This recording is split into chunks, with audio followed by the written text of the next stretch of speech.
Right, before we begin, we'll need to appoint a chair for today's meeting. In the absence of the chair, please may I have nominations for a vice chair for this chair for this meeting, please? Our members. Yeah, can I nominate Councillor Bora Kwan? Councillor Stanton. Yes, I'll second that. Over to you, Councillor Kwan. Thank you very much. Okay, everyone, welcome to today's Licensing Subcommittee meeting. My name is Councillor Bora Kwan, and I will be chairing this morning's meeting. The meeting is being broadcast live on the Council's YouTube channel. If I happen to lose connection, Councillor Wesley Harcourt will take over for me. I would like to remind all participants of a few housekeeping points. Please keep your microphones muted unless you're speaking. Please keep your camera turned on when you speak at the hearing, and please note that the chat function has been disabled. If any parties wish to add any additional information other than at their allotted time to speak, please use the raise hand function and come through the chair, and I'll make sure that you're not missed. I will also ask that members keep their questions and comments brief and to the point. Okay, I will now move to the next item on the agenda, apologies for absence. I believe no apologies for absence have been received. So I will then move on to the next item, declaration of interests. Do any of the members have any declarations of interest on any of the two applications we're hearing this morning? No, Chair.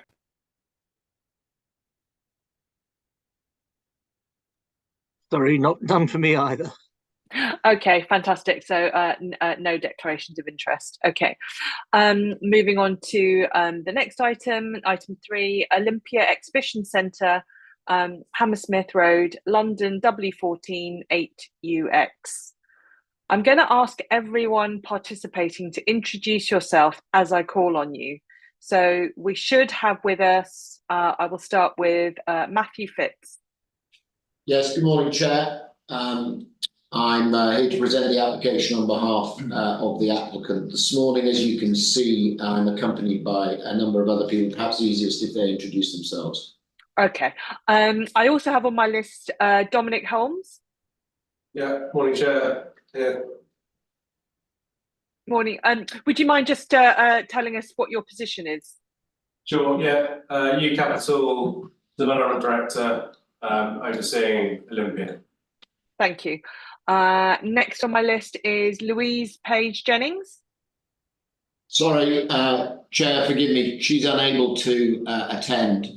Forgive me if that's not been passed across. No problem. Do we have Andrew Thompson? Yes. Yes, Chair. I'm the Operations Director for Olympia. Thank you. Do we have Abe Berry? Yes, good morning, Chair. Abe Berry, Director of Hospitality. Thank you. Daniel Seller? Yes, good morning. Daniel Seller, Development Director at Olympia. Thank you. Gil Kiamil? Yeah, Julie Camille, I'm the Venue Director for Olympia, London Events Business. Thank you. And then from the council side, Adrian Overton? Yeah, good morning, Chair. Adrian Overton, Licensing Manager. Thank you. Thank you. Also from the council side, Lorna McKenna? Present Chair, Lorna McKenna, Licensing. Oh, I think that was Licensing Officer there. And then Emmanuel Amponsa? Present Chair, Council Solicitor. Fantastic, thank you. And then we have objecting for both applications, Simon Boniface.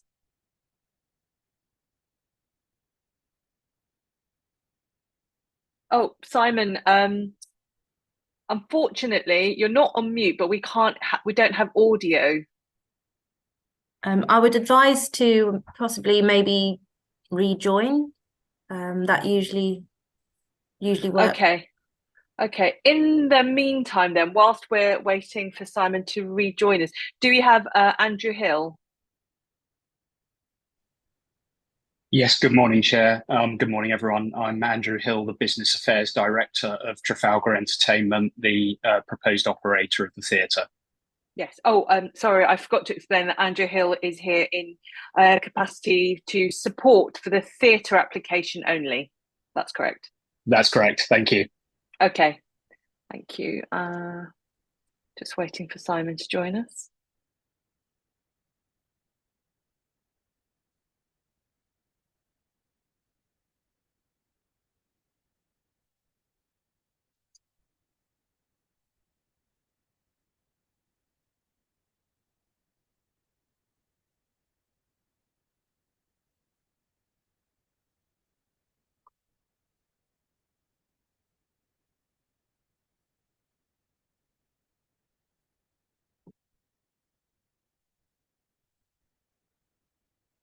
Simon's back in the room, Chair.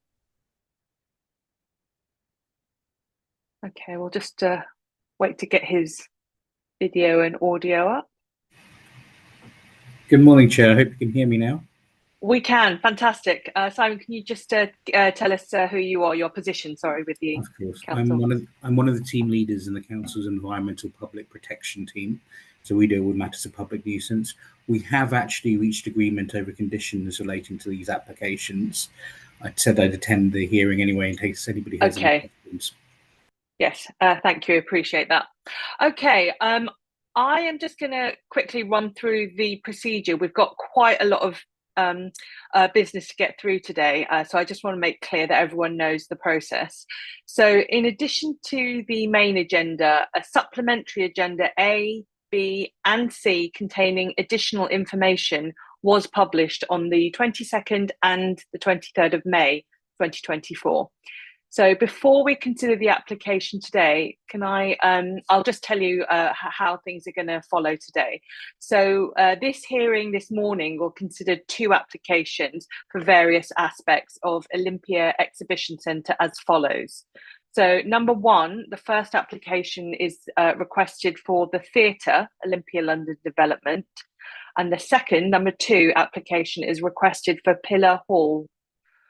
We will hear from the following for each application in this order. The licensing officer will introduce the applications. Then we will hear from the objectors and supporters. And finally, we will hear from the applicant. Usually each party will address the committee for a maximum of 5 minutes. And following the presentation by all parties, the committee may ask questions of any party or other person present at the hearing. However, except committee members, no other party has the right to ask questions of any other party at any time during the hearing. So please come through the chair if something comes up and I will make a decision on who can ask questions and who can speak. Following the presentation and questioning, each party will be allowed a maximum of 3 minutes to sum up their case or representation. And then the committee will retire for deliberation separately for each application. Upon its return, I will then announce the committee decisions, and this process will be repeated 2 times for each of the 2 applications.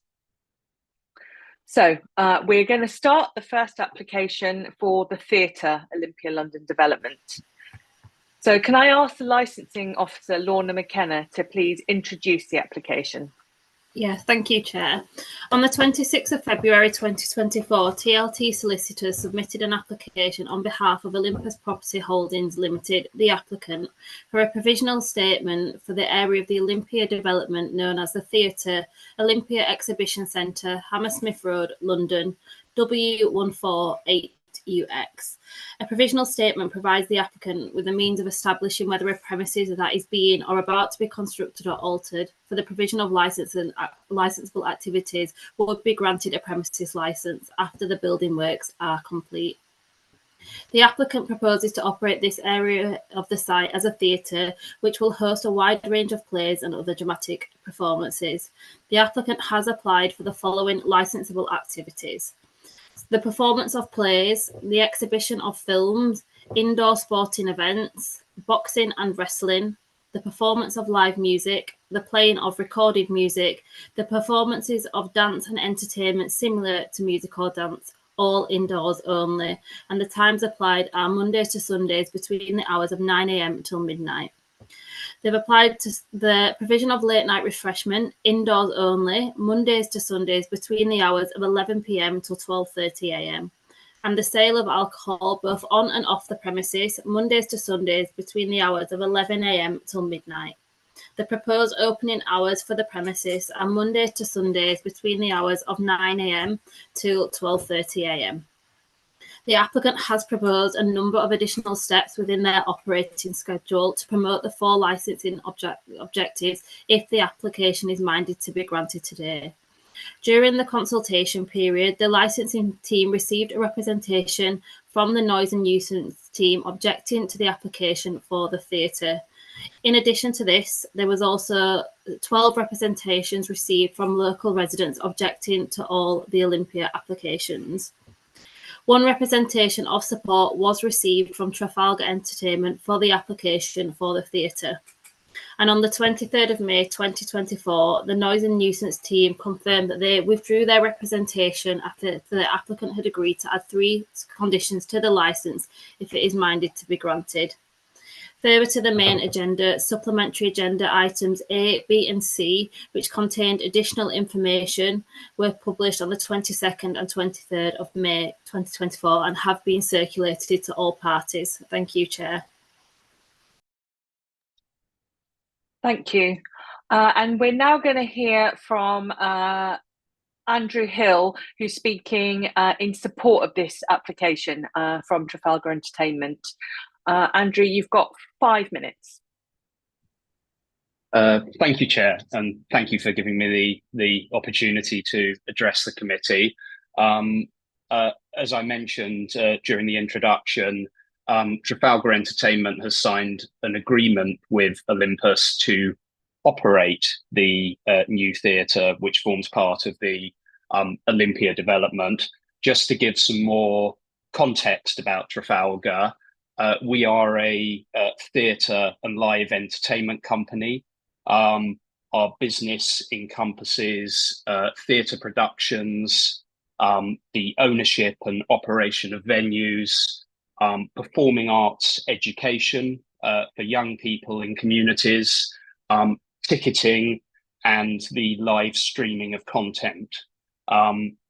We are a relatively young company. We were founded in 2017, 2018, but our founders, who are Sir Howard Panter and Dame Rosemary Squire, have worked their whole lifetime in theatre.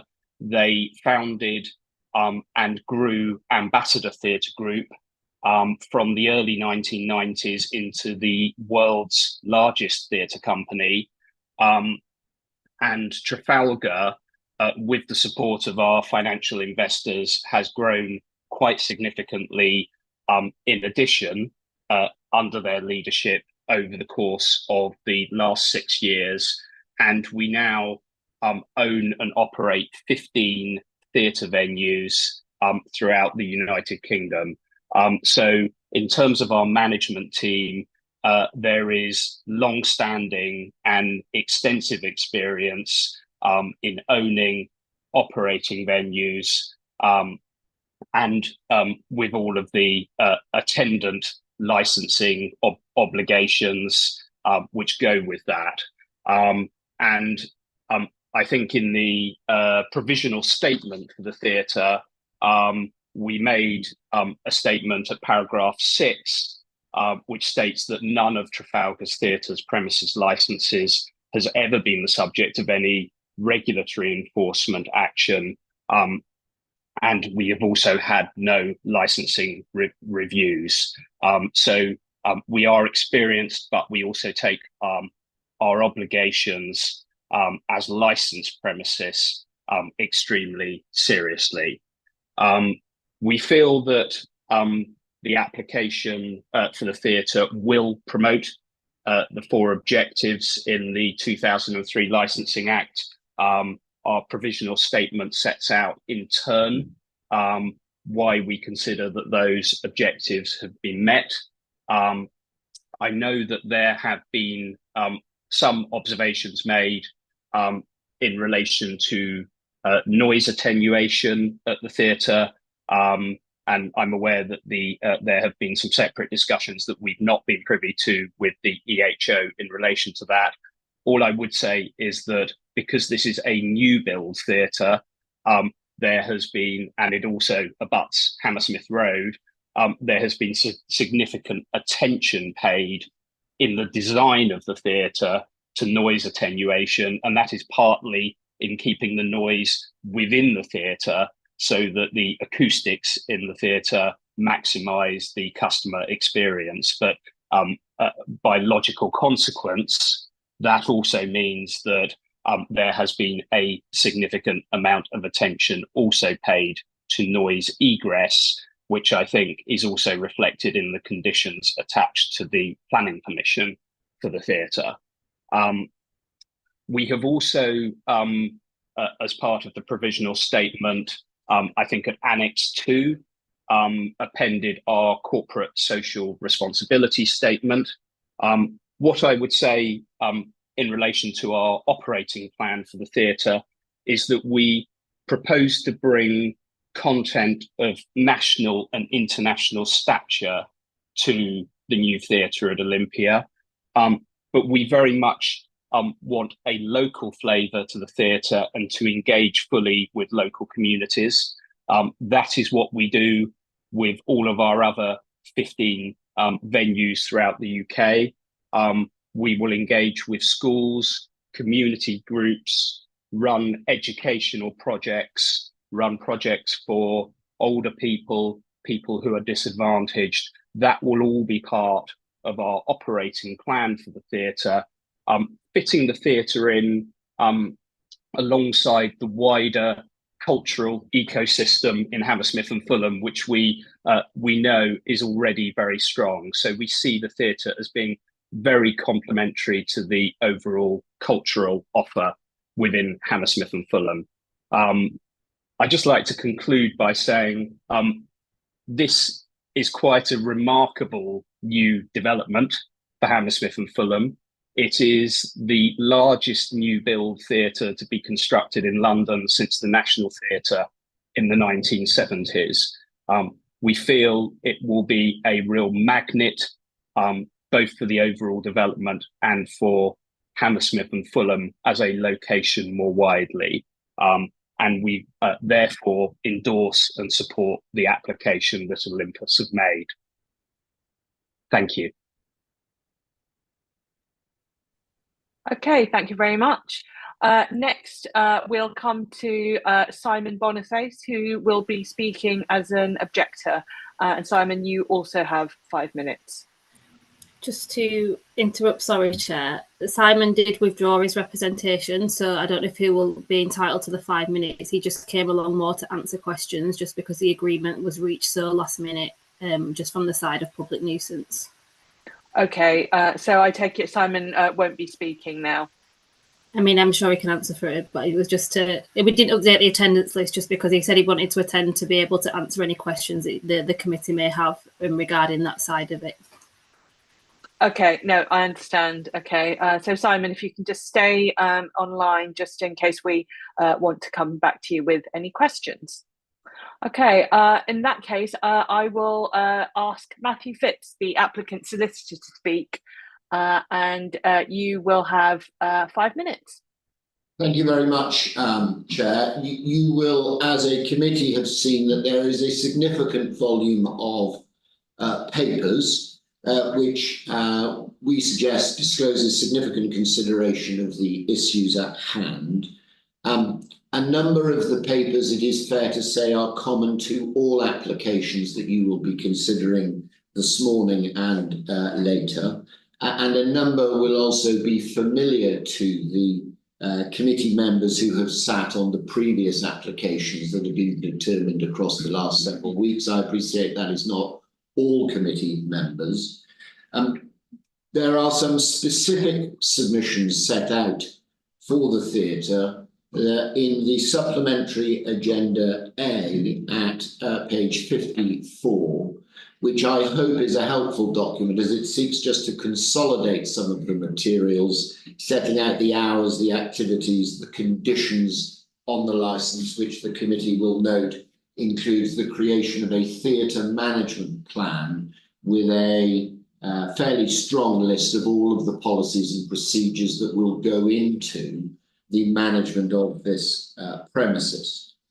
In terms of the agenda papers, just make the following brief points, and I hope you will forgive me if I slightly canter through the materials, but obviously with the 5 minutes in mind, it wouldn't be possible to take you through everything. But the hours proposed are very much in line with the policy. That's page 9 of the report, as are the activities. The premises locally are set out on page 75, and you will see the hours permitted.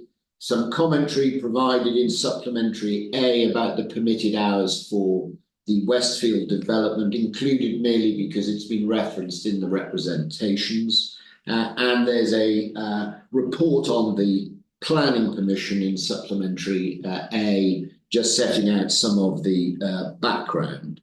The conditions that accompany the application, the operating schedule, were formed following extensive pre-application consultation and dialogue, both with the licensing authority and the Metropolitan Police. There is a pre-application consultation report that's been produced by Mr. Overton on page 17. Those conditions are, we suggest, on any view, significant, and they are, to take a phrase from both the representations served by residents and indeed your policy, the appropriate measures and controls to attend to the application, and we say they're perfectly in line with both the policy and the representations. In supplementary A, there are 2 submissions. The first, an overarching submission, and the second, a more tailored submission, picking up, I trust, some of the issues that have been raised before now, and those start at page 3 of both the supplementaries, A and B. The initial submission at paragraphs 48, 49 talks a little about the obligations on the operators of the various units and the controls that the landlord will have over them effectively to operate harmoniously, both with other operators within the development and with residents and officers. There is a public realm report at page 32, which I'll briefly say we suggest that it discloses a very responsible approach. It is, if you forgive the phrase, a window into the soul of the applicant, and it touches on security, litter, CCTV, stewarding and waste, which I highlight because those are matters raised within the representations. There is a transport management report. There is a residential engagement report at page 39. That is a very significant engagement with residents. References to 7,000 engaged, 500 on email, dozens of meetings, drop-in sessions, dialogue and discussions. And the residential engagement report touches on some of the finesses that have been made to the scheme following feedback. There is a policy commentary at 49. The policy, your policy, we say, fairly can be interpreted as supporting the application, supporting business, and highlights in simple terms that there is enforcement available to you and all of the responsible authorities and residents if premises are not managed correctly. There's a planning commentary. The simple point there, whilst I appreciate it's separate to licensing, is it is much considered. It's been a consideration for some years, and in simple terms, it's inappropriate, we suggest, to duplicate or for that matter contradict the planning. And you will see there's some specifics in the second submission in supplementary B at page 3 about planning noise controls. In terms of the operators, Andrew has spoken to that. Our simple point I think, to make is that we are looking to work with the best in class across the diverse range of operations that will occur here, and Trafalgar and Andrew's business is, I hope, testament to that. In terms of the representations, absent, of course, the representations, the application would have been granted. When one looks at those, first point to make is not many or all of the representations are easily attributable to this application. A number talk about control measures needing to be in place, and we say that they are self-evidently here. Simon, as you will have heard, has withdrawn his representation. 2 points there. The first is that we have provided Simon with detail about construction, which Andrew touched on, and the way in which the building will be attenuated. And as Andrew makes the very fair point, attenuated inward as much as outward. And then there is the development of an additional conditions that attend to issues of dispersal. There's an additional report supporting the construction point in supplementary B from Mr. Adnett. I suppose the final point to make is, of course, one is respectful of the fact that there are concerns articulated. No licence application is without risk, but we say unashamedly that the likelihood of the licensing objectives being undermined by this proposal are very limited and entirely in line both with pre-application consultation, the conditions, the engagement, the planning, the policy, the absence of officer objections, and the protections of review, closure, and so forth, all of which are listed in your policy and will be well known to you, entirely moderate and protect against any residual anxieties. Thank you very much. Thank you very much as well. I'm now going to ask each committee member to ask questions of any party about the application and issues that have been raised at the hearing in relation to the 4 licensing objectives, which I'll just quickly run through now. Number 1, the prevention on crime and disorder. Number 2, public safety.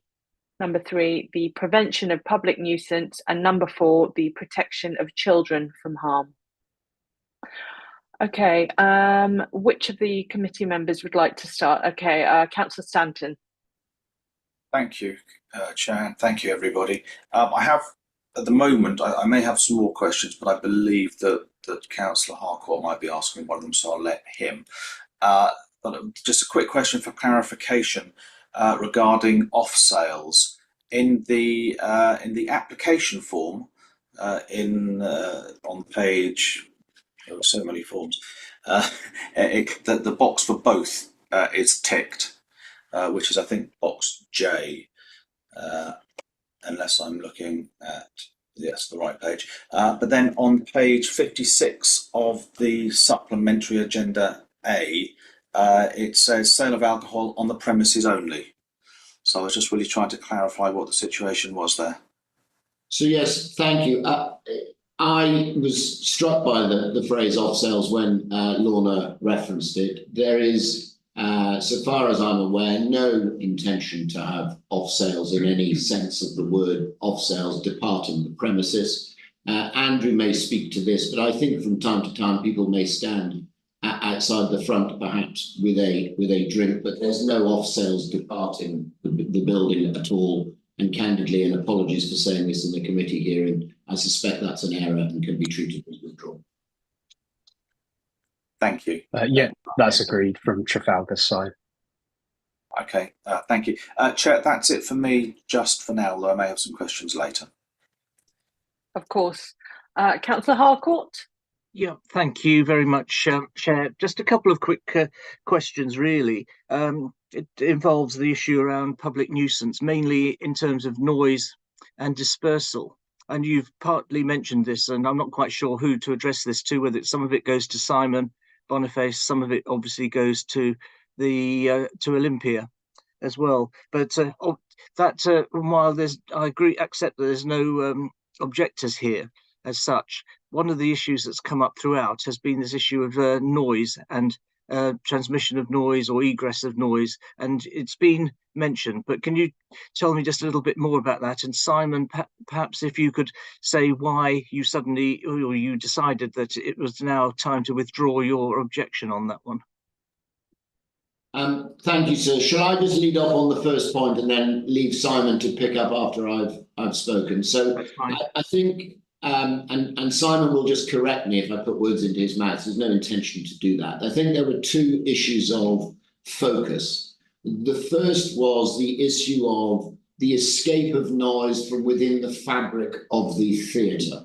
And we endeavoured to provide Simon with detail about both the construction of the premises, which you'll understand is a new build, and then a little more detail just about the very specific conditions that attach to the planning permissions that have historically been granted over the last few years. The construction point is actually developed in the Robert Adnick report at Supplementary B, and the planning permission point is developed within the second supplementary submission that we've served. But if I, without taking you to the materials, if I could just make this point, both the construction and the planning allow for the fair conclusion that the theatre noise that is generated within the auditorium will not effectively escape, so that it could not be a nuisance to residents and those who live locally. And so Andrew touched on this point, but I do make this point in regard to the theatre particularly. The attenuation of theatres on a new build site is candidly just as much about making sure that the noise of traffic, etc., outside doesn't get into the auditorium, as it is about ensuring that the people on stage or the accompanying activities within the theatre do not get outside. And so, as I say, I'm not wanting to put words into Simon's mouth, but I think that when that is overlaid with the planning permission, he was confident that there was no necessity for anything additional in a licensing context, because it would just be duplicating that which is already there. In the context of the dispersal point, and to be fair, the arrival point, there is within the application and the conditions that are set out, and forgive me, I'll give you the exact page, 41 of the agenda, but touched on later on, a comprehensive theatre management plan, of which a number of policies are set out, of which two are the noise management plan and the access, egress and dispersal plan.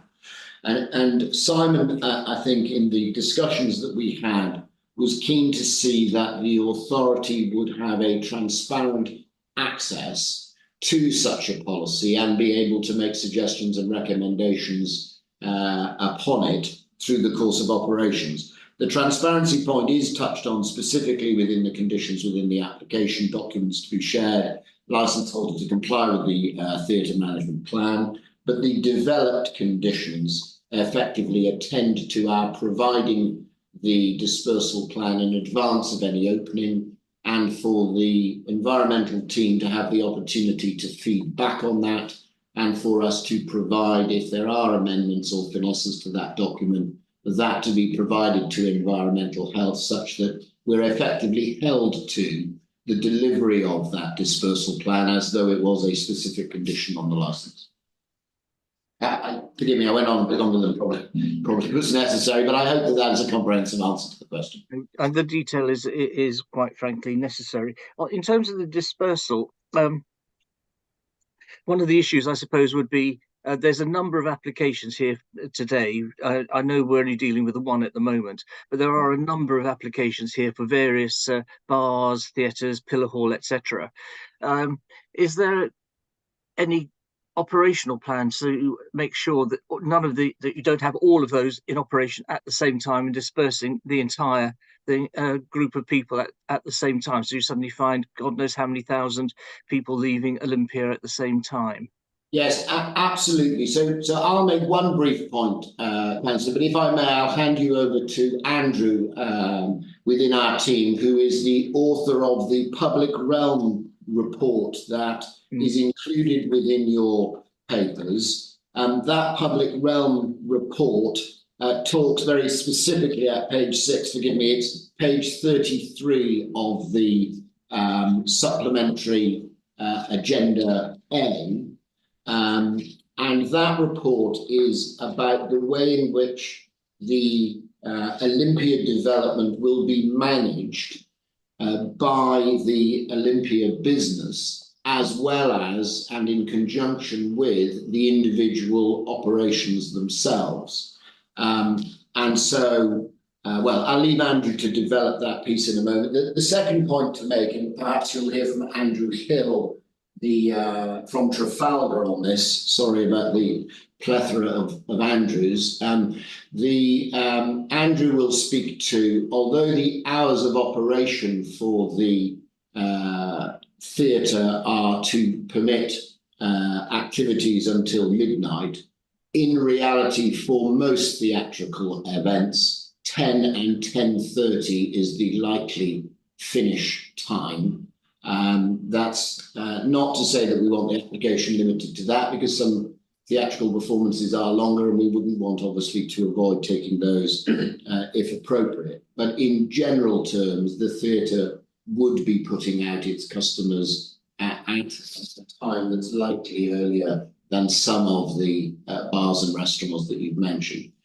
Andrew, would you mind just developing the point about the Olympia management? Yes, certainly.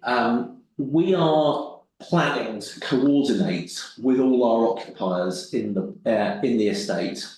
We're going to run an events calendar so that we understand where the peaks are coming, and it's in everyone's interest that we step for all sorts of operational reasons, customer service reasons, and local nuisance reasons, that we coordinate that plan and do what we can to stagger departures and arrivals so that it minimises the impact on local infrastructure and local people. And forgive me if I just add that in the Public Realm document, although arrivals and departures is a feature, just to highlight that so is security, stewarding, CCTV, noise, logistics, waste, and so forth. So the overarching Public Realm document touches on a number of the issues that will be common to ensuring good management between all the operators on site. Okay, still on this same particular point, have you had any discussions with Transport for London regarding, increased service from perhaps Kensington Olympia station at appropriate times? Because obviously, there's going to be large numbers of people, regardless of what you've just said about coordinating events to stagger the dispersal. There will still nonetheless be a fair number of people leaving at the same time. To either increase the service or possibly even reinstate some of the Kensington Olympia District Line service, because the current overground, I think, was it every 15 or 20 minutes? So yeah, if I come back on that, because I've been having conversations with Transport for London on this topic for about 7 years now, and we've had some really good success on sort of progress. At the moment, there are 6 trains an hour in each direction, and we have provisionally agreed with Transport for London to fund the increase to something in the region of 7.6 trains an hour on average. And that's really focused on the peak times, so expected office arrivals and departures, which will at some points coincide with exhibitions, but exhibitions tend to have a slightly different opening hour, typically 10 AM to 4 PM. So 6 trains an hour at the moment is better than some people expect, and each train has a capacity of 1,100. And there are some issues around peak time capacity for sure, and that's where we're trying to increase it with Transport for London. And they've been very helpful on that topic. The district line is more challenging for them, and we've again discussed that at length, but that because of the way it's a single track that crosses the Wimbledon line and the Richmond branch lines, there is a real logistical issue with that. And even at full operation, they were only able to provide 3 or 4 trains an hour because of the time it takes on a single track to get from Earls Court to Olympia and back again. That said, we haven't given up, and when Olympia is in operation, we will continue to nudge that, and it may be that we can get some off-peak additional services. At the moment, there are services early morning and late evening, and sometimes during the day and weekends. Weekends will be depending on the show, the events at Olympia, and in the day, generally, it does tend to be where there's an issue elsewhere on the network. But we think there is an opportunity to have a few more trains in the off-peak hours, either during the day and later into the evenings, which would help the theatre use. But actually, what we do find is that when we have big events and that is available, we have a large proportion of people tending to walk down North End Road towards West Kensington and Barons Court because of the different lines available. Depending on and I think up to 50% of the times of our big events tend to go that way. So there is a good mix and a good use of the local surrounding hubs, but it's certainly an area of focus that we are trying to improve as much as we can at Olympia Station itself. Okay, thank you. Perhaps we could turn to Simon Boniface now and see if you could explain why you withdrew your objection. Of course, Councillor. I think when we raised our original objections, we stated that, you know, such as the development, the design and development, that our objections probably could be addressed. You know, fundamentally, the design of the building we knew is likely to be designed so that the breakout of noise from within the development could be adequately mitigated. But we couldn't make that assumption, so we needed the technical detail and some assurances. I mean, these are some of the largest licensed premises in the borough. And so that information was subsequently provided to us and satisfied us. In terms of access and egress, obviously there is a concern over the volume of people coming and going from the multiple venues simultaneously. We both looked at the actual layout of the premises. Of course, it's ideally located with multiple transport hubs. Usually, people will naturally go away from the quieter residential roads because you're directly on sort of effectively Hammersmith Broadway and you've got your own station. But in particular, we wanted to have in condition greater input and control over those dispersal plans. We thought it was important that the dispersal plan and the management plan are dynamic documents that they can change, that they can develop, that they can account for changes in circumstances. And so are pegged in detail as a condition, but to simply say that they will have one wasn't sufficient. It didn't give the council ourselves input to the development of those documents and oversight of those documents. So the condition was therefore tweaked to allow us to have direct input into suggestions and controls over how the premises will effectively be run. We also looked at the physical structure of the buildings, you know, queuing to go into these various venues internally away from public areas on the high street, and looked at there was adequate queues, and that queues for different parts of the venues there would be space to in that sort of upper walkway courtyard into the main venues, and we were satisfied at those. So our significant concerns were addressed with supplementary information from the developer and with those tweak conditions to allow us to have a greater oversight or input into dispersal plans and the management plans in general. Okay, thank you.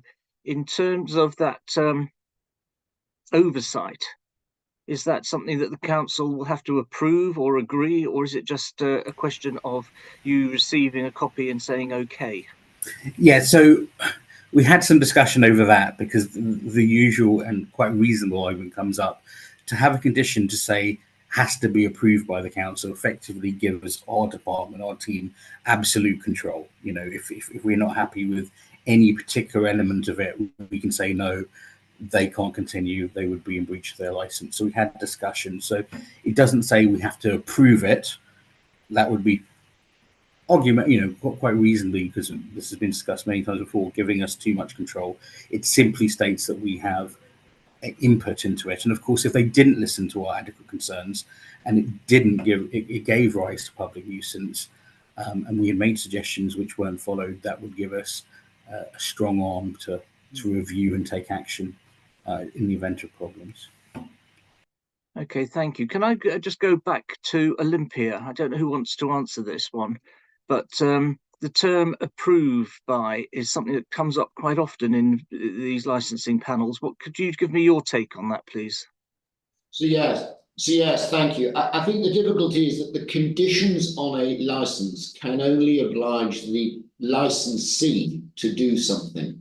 And so if it needs to be approved by someone else, that's something over which technically we have no control. So it wouldn't appear to be a lawfully or legitimate condition. What the clear point that I hope Simon has made is that it's to be entirely transparent, that there's to be full and comprehensive engagement, and were we, in its simplest form, were we to fail to take heed of the advice that we're provided, as Simon's articulated, we would find ourselves in an awkward conversation and candidly likely somewhat embarrassed in front of you if that were to translate into a review.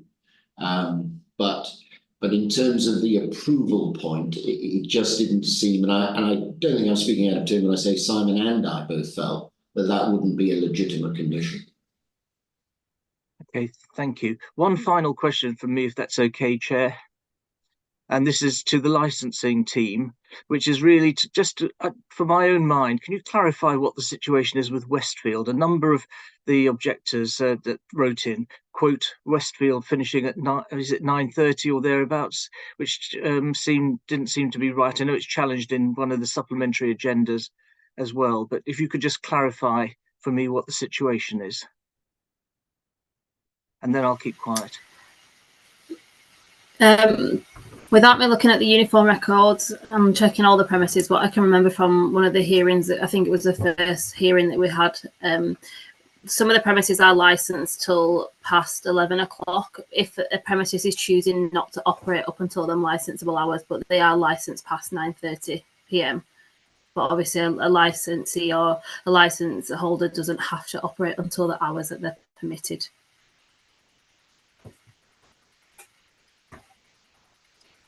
Okay, Councillor Harcourt, I think that's the end of your questions for now, but feel free to come back in if something comes up. I have one question for Andrew from Trafalgar.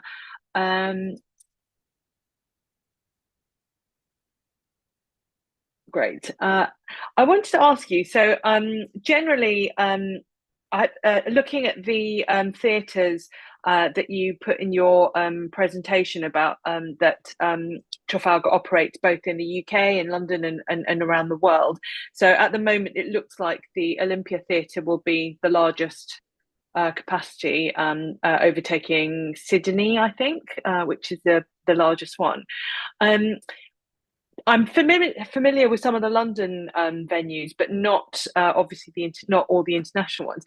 Do you know of any other theatres that are comparable in terms of its location and proximity to sort of residential areas as the Olympia site will be? So I know that some of the theatres are in less built up areas. They're in city centres where there's a lot of noise generally, like the ones in the West End. But Hammersmith is more residential than West End.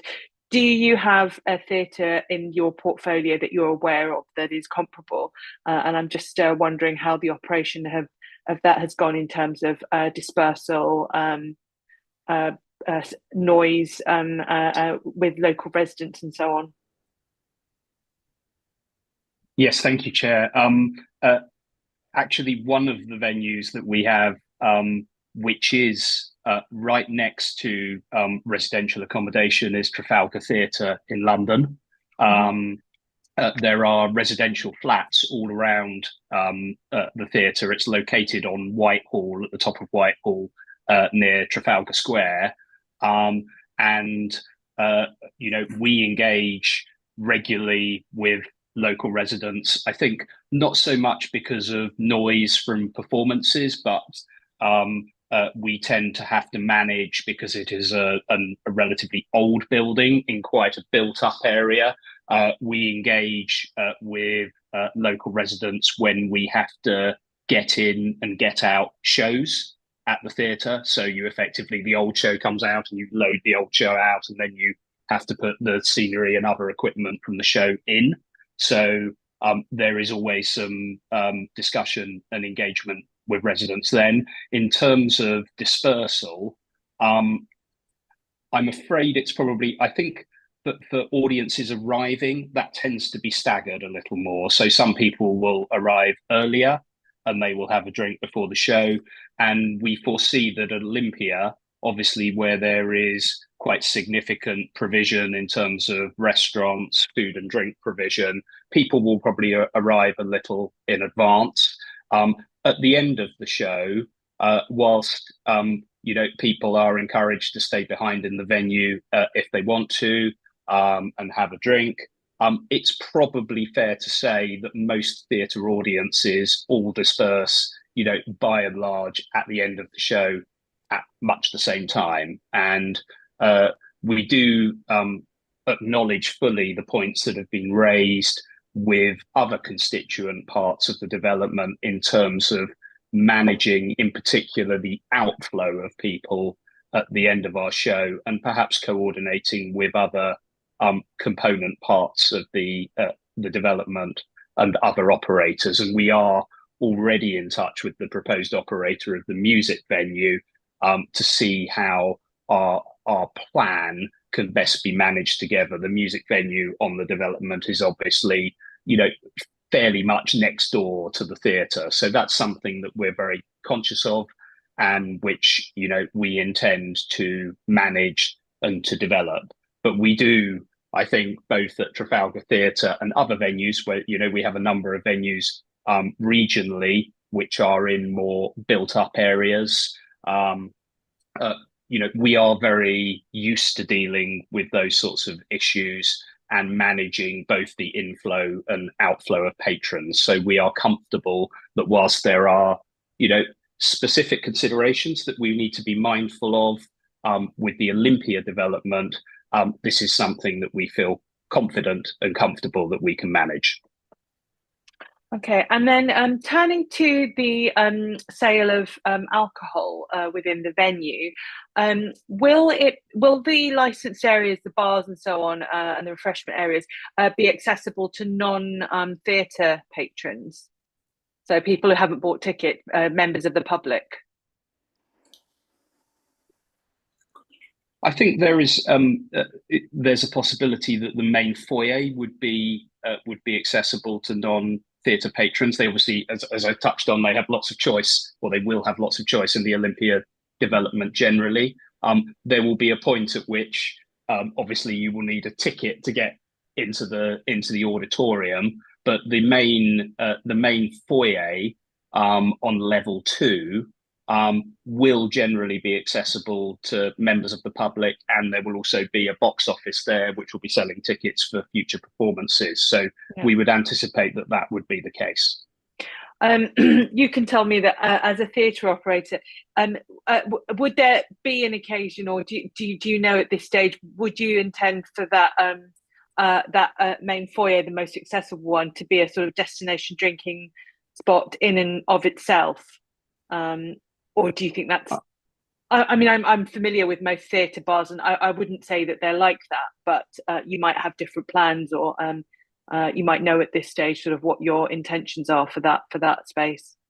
I don't think we would intend it to be, we would intend to market it as a destination in itself.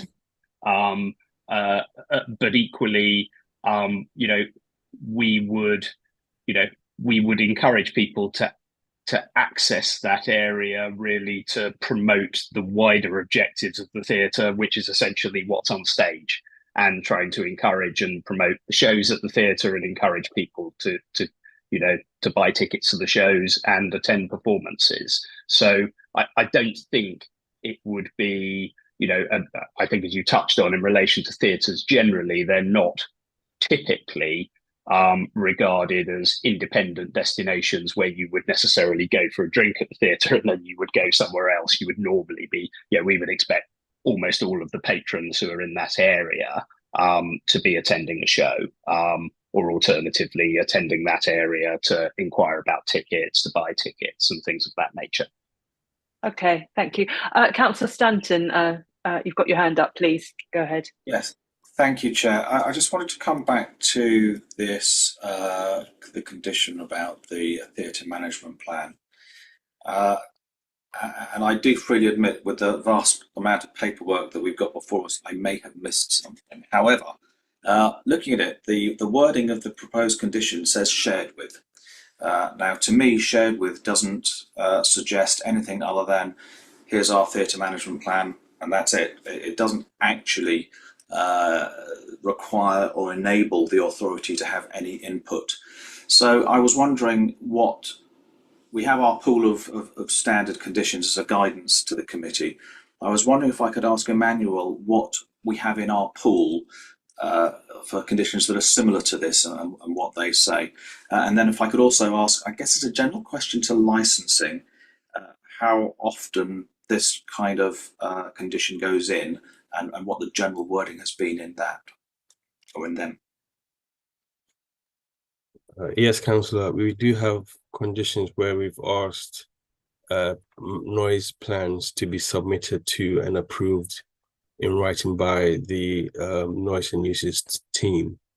And similarly, we do have other conditions where we've just asked for the plan to be submitted for approval. So as you stated, it is a guidance and it's based on the particular application, what was required for this application. So if you want to include the word approval, I guess they could submit some kind of plan for approval, but not necessarily that the council would have to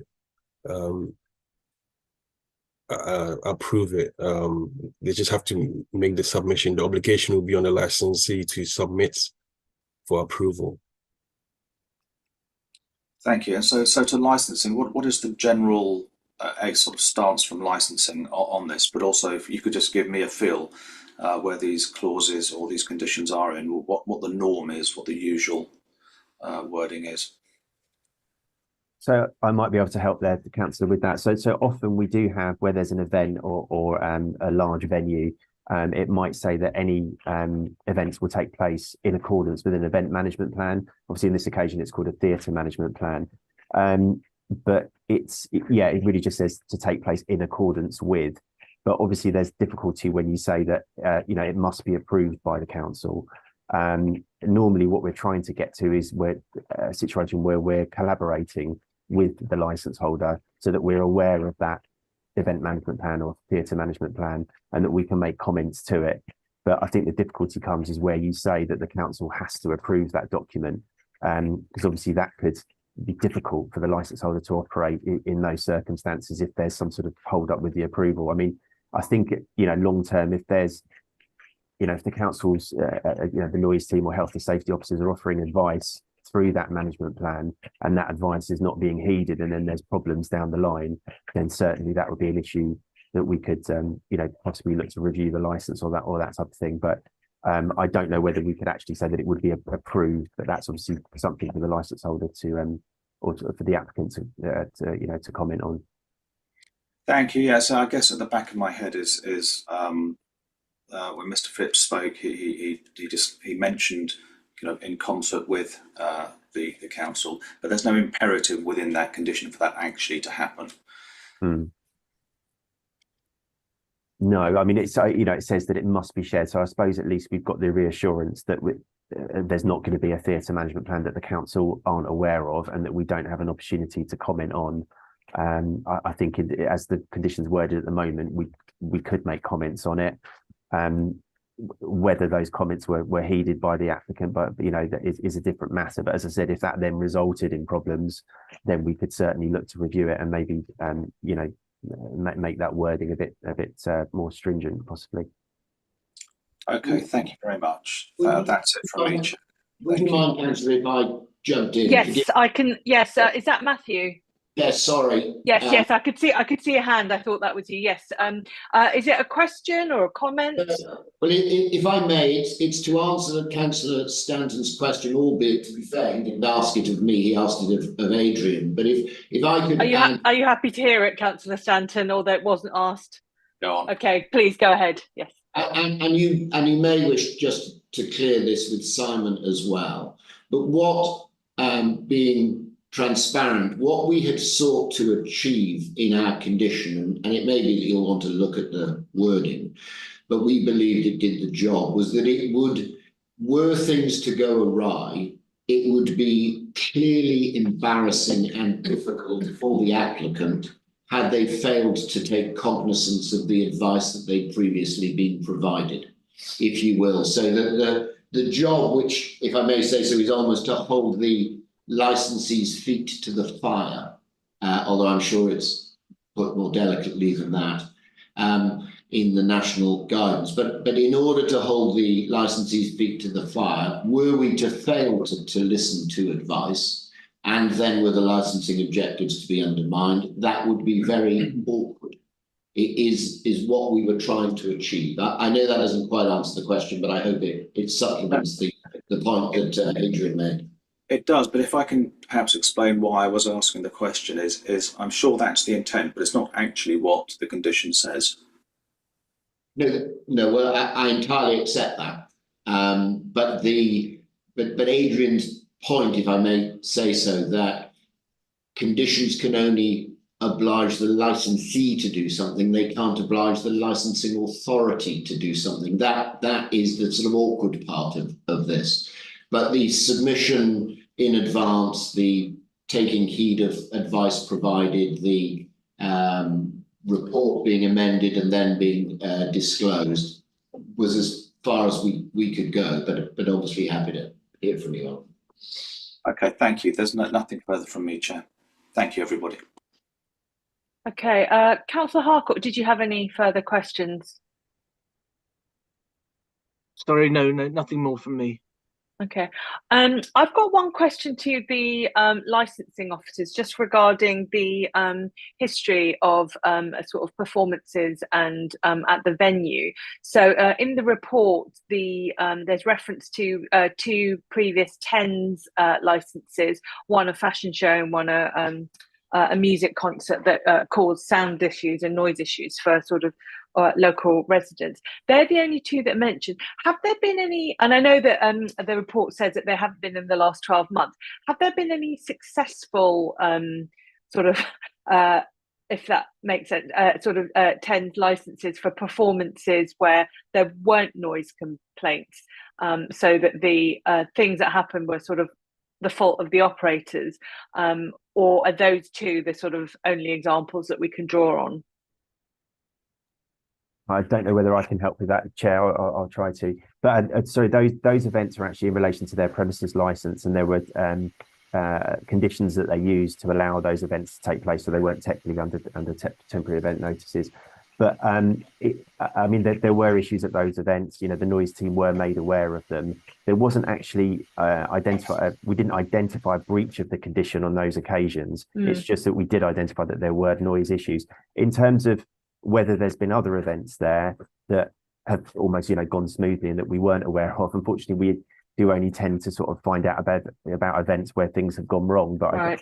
I don't know whether the applicant could maybe just shed some light on that, whether there have been other events that we weren't aware of that have gone smoothly and that the reason I was asking is I mean, obviously that the the scope of what's being requested is really wide, but if I envisage it as a sort of a theatre that I imagine would produce sort of less noise or less bass, or the kind of really disruptive noise than a concert or a fashion show where it sounds like they were playing really loud sort of bass heavy music. So I'm just wondering whether there's other examples of sort of evening performance, things more in line with what the theatre will be putting on, that may provide sort of some reassurance to residents that it's not going to be a repeat of, like a Foals concert or a fashion show every single night. I think, yeah, hopefully the applicant might be able to provide some examples of that, Chair, if that would help. Yeah. Thank you very much. I mean, in the context of specific theatrical events, I suspect that the straight answer is no, Councillor. I don't know that there is anything that we can point to. I mean, in the context of the Olympia exhibition space, and some events go later, some events are evening based, we're putting about 1.5 million people through the doors per year. And as far as we're aware, it works to extremely good effect. In the context of the Foals event, whilst of course it's set out as an enforcement point for you, I think it's also fair to flag on the Olympia operations behalf that the feedback from officers in terms of the dispersal, I think the word textbook was used. And whilst we recognise there were complaints, it was not, and I think the report says this, anything that could fairly lead to the conclusion that there was a breach of condition or that the licensing objectives were undermined. So whilst we're respectful of the fact there were complaints, that doesn't allow for the conclusion that actually anything went wrong. And although it's been a couple, because you'll understand a significant portion of the premises is under development, but I mean, as a tiny example, and it's got some musical theatricality about it, but it's not on all fours with what we're talking about. We had Horse of the Year show for 70 years and put 7,000 people out the doors at 11 o'clock plus per night every year for a 10-day period over Christmas without it ever being an issue. So although we have to be respectful of the 2 points that are raised, if one looks at the volume of people, the volume of events, the hours operated, it would be wrong to call it a drop in the ocean because one's respectful of the points that are made, but we are not a premises. Yeah, I think I know that Olympia has a really good history. I mean, it's famous obviously for handling lots of visitors. I think my question was more, and the concern was more about the sort of amplified sound that certain events attract, and sort of how frequently we might expect that, residents might expect that at the theatre, but it might be that we don't know that at this stage because obviously it's very early, and I'm sure they haven't started thinking about sort of long-term programme planning yet. But I was just wanting to find out whether sort of there's been successful examples of amplified sound being used in a similar theatre space in the venue, in the complex. Yes, I mean, look, the point's fairly made, one Councillor. I suppose the point that I am bound just to highlight, and I know we all know this, is that this theatre is effectively a bespoke new build to sort of 2024 standards, where it could fairly be said that wouldn't necessarily apply to all of the buildings, obviously some of which have been there since 1851. So I entirely get the point, but in the context of the theatre, the construction piece overlaid with the sort of new planning restrictions, I think Simon would agree that that was the point of greatest comfort. Okay. Are there any further questions from the members of the committee? I think that's a no. Okay, in which case, thank you everyone for your patience. We will move on to the summing up. Please could the parties sum up as briefly as possible in the following order.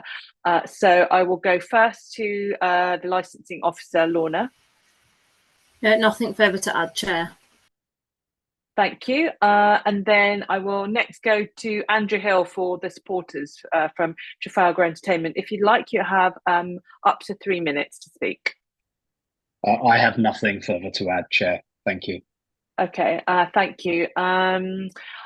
Simon, you have an opportunity. I know you didn't speak earlier, just in case you wanted to sort of use it as a sort of sum up to what you've previously said or commented on today. Thank you, Chair, but nothing from me.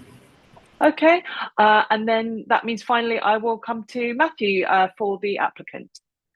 Thank you, Chair. I'm afraid it won't surprise you to know that I can't help myself, much as I ought to be saying. Nothing further to add, but there we are.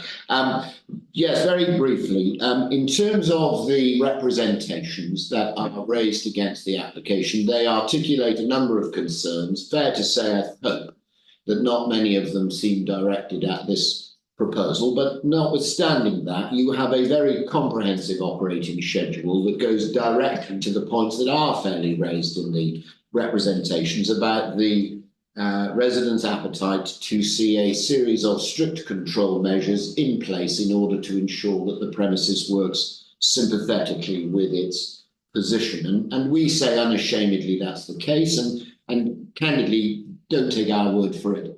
Take all of the responsible authorities' word for it, both through the course of the pre-application consultation and dialogue, Simon's helpful engagement, and the additional conditionality. In terms of the additional conditionality, let me just attend to that.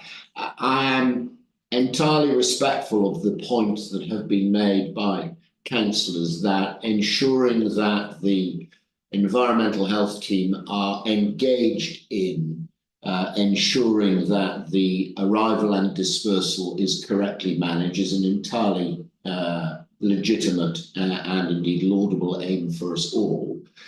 I think what my submission is that the condition does just that. But if the view is that we want to make sure that it is abundantly transparent, then I will leave that as a matter for you. But I just would, perhaps directed towards your legal officer, just invite you to the conclusion that obliging the authority officers to do something on a premises licence holder's licence is not necessarily the appropriate way in which to do that. And then that really comes to a sort of final observation, which is this. Is there concern articulated about this application? Yes. Is there risk associated with this application? Yes. That's true of every single application that will ever come in front of you. But looking at it in the round, we say that the reasonable, balanced, proportionate assessment of this application is fairly attended to within the application and the supplemented conditions. And we'll be inviting you to grant it as applied for with the supplementary conditions and comforted by the knowledge that there is a host of enforcement, closure, prohibition, etc. powers available to all the officers and not just in the context of licensing for what it's worth. So we'd invite you to grant it. Okay. Right, so thank you very much. And we are, as a committee now, going to move over to a separate room, online room, to take our decision. You are welcome, everyone, to remain in the meeting to hear our decision. However, if you do not wish to wait, a summary decision will be published on the council's website by tomorrow morning. Can I now ask the members of the committee to turn off their video and mute their microphones and join the private Teams meeting for deliberations?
Rita, I think, are we ready to proceed again? Oh, you're on mute. Yes, we can. Okay.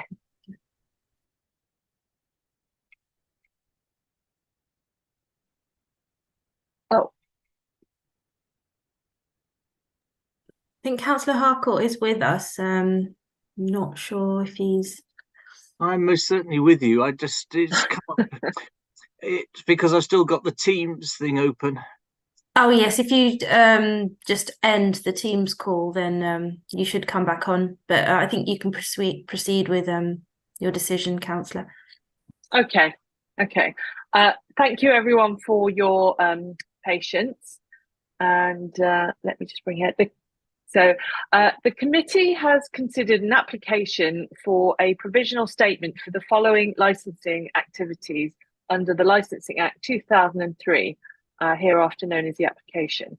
The performance of plays, the exhibition of films, indoor sporting events, boxing and wrestling, performance of live music, playing of recorded music, performances of dance and entertainment similar to musical dance, indoors only. The provision of late night refreshment, indoors only, and the sale of alcohol on the premises only. In summary, the committee decided, after taking into account all of the individual circumstances of this case and the promotion of the 4 licensing objectives, to, number 1, grant the proposed hours the premises is open to the public as follows: Mondays to Sundays between 9 AM to 12:30 AM.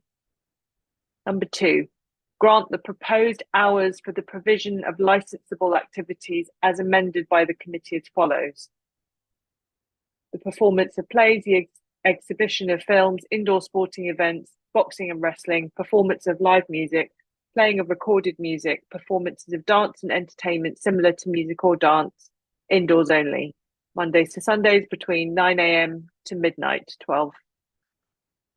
The provision of late night refreshments, indoors only, Mondays to Sundays between 11 PM to 12:30 AM.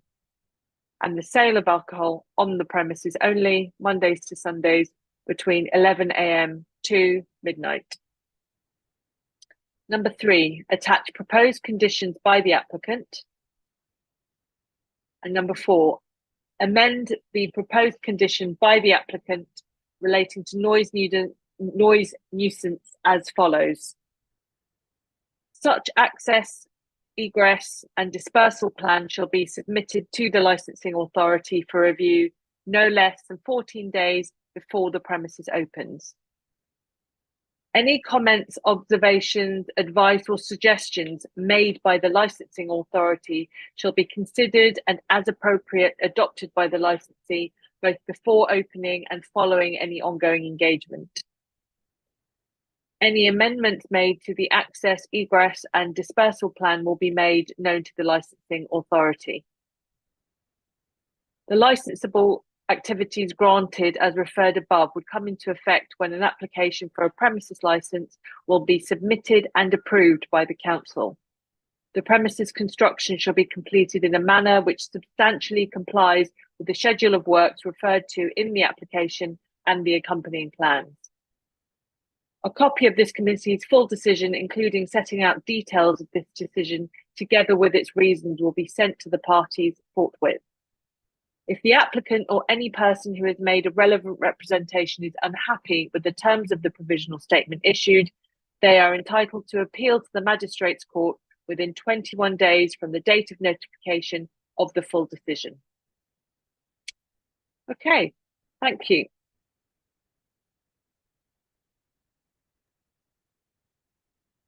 Thank you for attending this meeting, and we will now move on to the second application. Sorry, yes, Matthew. Well, forgive me, Chair, and it's entirely a matter for you, but you mentioned when reading out the conditions that were discussed with Simon, I think it started with the words "such dispersal plan," but actually may I suggest it might read better as the dispersal plan? I think the such came from the sort of email exchange that Simon and I were involved in last week. But if I might politely suggest, I think it just reads better if it's the dispersal plan. It's a matter for you, and I appreciate you've made your decision. I'm not here to be cheeky, but I think it's actually a better wording all round. No, I think that's fine. I think we're all nodding in agreement, and I'm guilty of sort of going into rote reading mode because I had a lot I was reading. So thank you for picking that up. Emmanuel, could you make that amendment, please? Yes, Chair. Amendment made. Thank you. Thank you. Okay, so yes, we will now move on to the second application. I'll just get my notes up.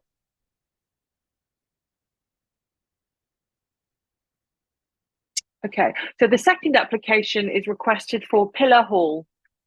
Can I ask the licensing officer, Lorna McKenna, to introduce the application? Yes, thank you, Chair. So on the 26th of February 2024, TLT solicitors submitted an application on behalf of Olympus Property Holdings, the applicant, for a provisional statement for the area of the Olympia development known as Pillar Hall, Olympia Exhibition Centre, Hammersmith Road, London, W148UX. The applicant proposes to operate the premises and sorry, I've just completely lost my word there. I should have my mind blank then. The applicant proposes to operate the premises as a theatre which will host a wide range of plays and other performances. The applicant has applied for the following licensable activities: the performance of plays, the exhibition of films, the performance of live music, the playing of recorded music, the performance of dance and entertainment similar to music or dance, indoors only, Mondays to Sundays between the hours of 10 a.m. till 11:30 p.m. Late night refreshment both indoors and outdoors, and Mondays to Sundays between the hours of 11 p.m. and 11:30 p.m. And the sale of alcohol both on and off the premises, Mondays to Sundays between the hours of 7 a.m. till 11:30 p.m. The non-standard time is proposed are that all licensable activities extended on New Year's Eve to 2 a.m. hours on the New Year's Day, with the premises closing 30 minutes thereafter.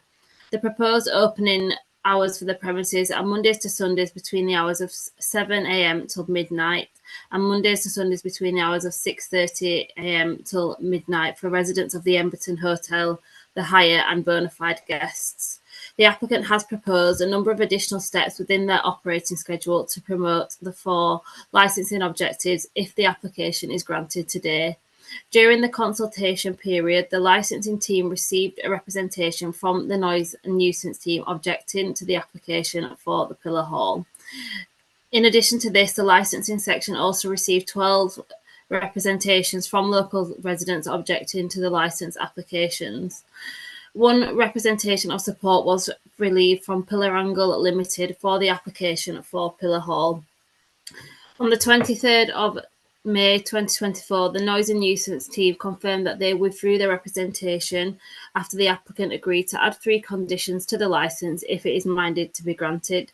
And further to the main agenda, supplementary agenda items A, B and C containing additional information were published on the 22nd and 23rd of May 2024 and were circulated to all parties. Thank you, Chair.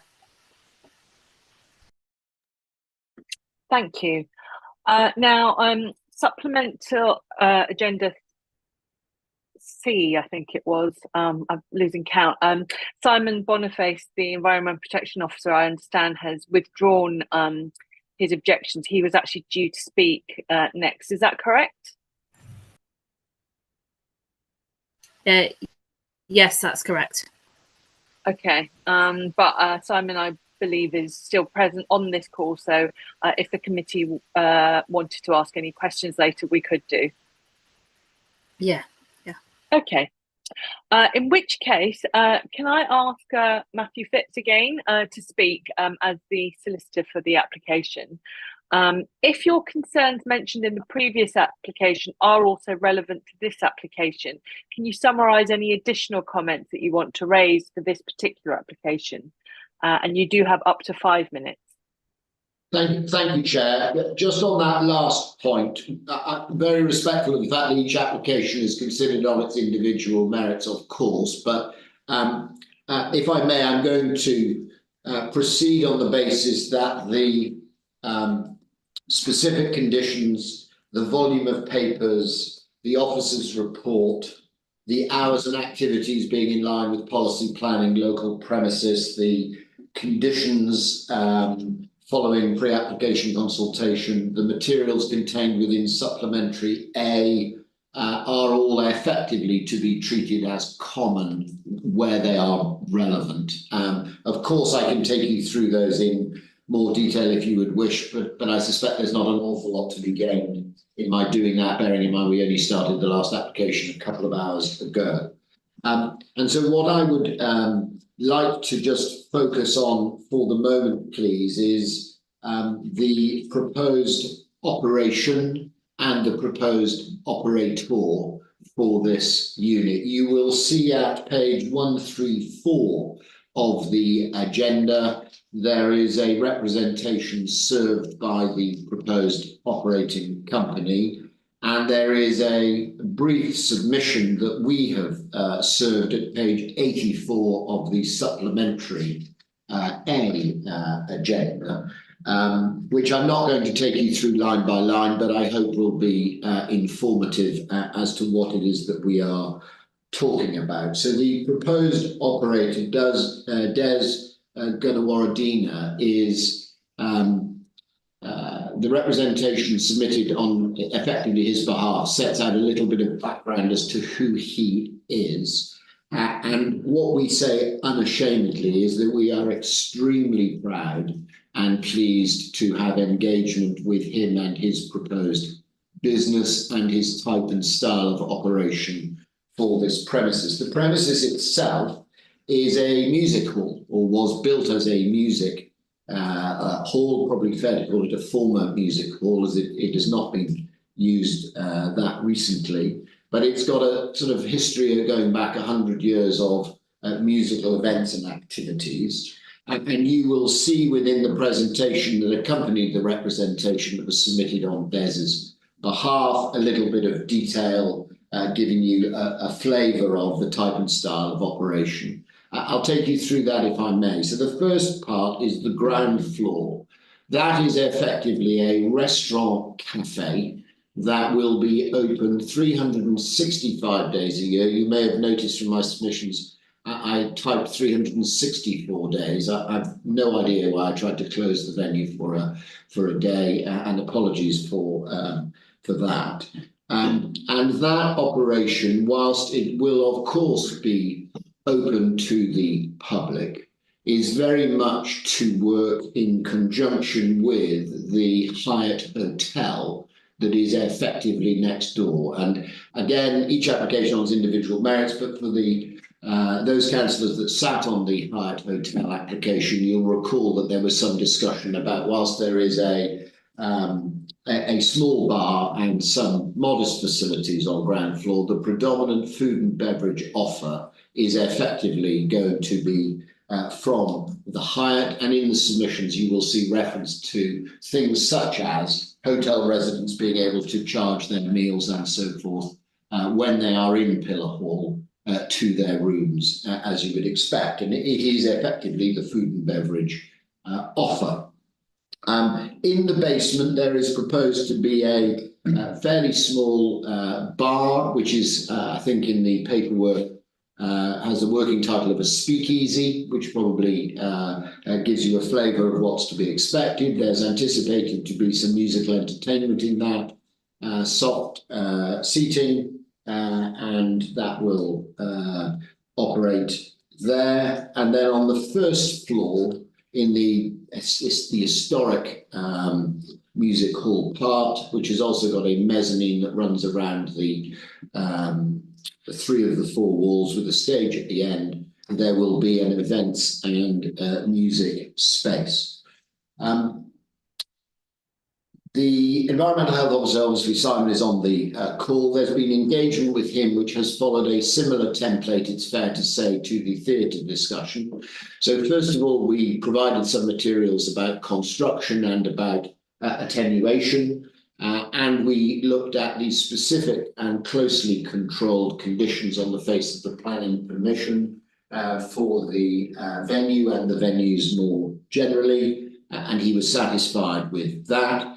And then we looked at the issues of dispersal. Obviously, the overall capacity of the whole premises, were it at capacity, is very significantly smaller than the theatre. And in the context of three distinct types and styles of operation, although complementing one another and inevitably having some interaction with one another, it's not anticipated that we will effectively be at capacity across the 3 floors at the end of the night. But the dispersal proposals were developed very much in keeping with the theatre discussion.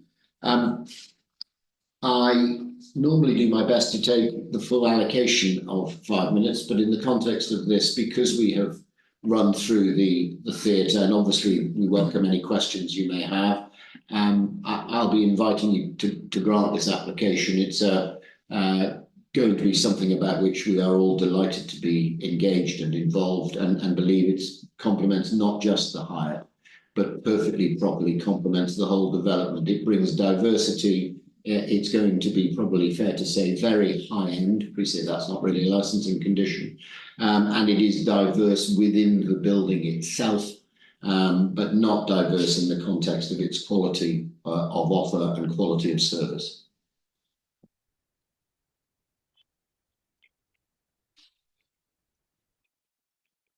Chair, you're muted. Just realised that. Thank you. Thank you. I am now going to open the hearing to the committee members to ask questions. Okay, let's start with Councillor Stanton. Thank you.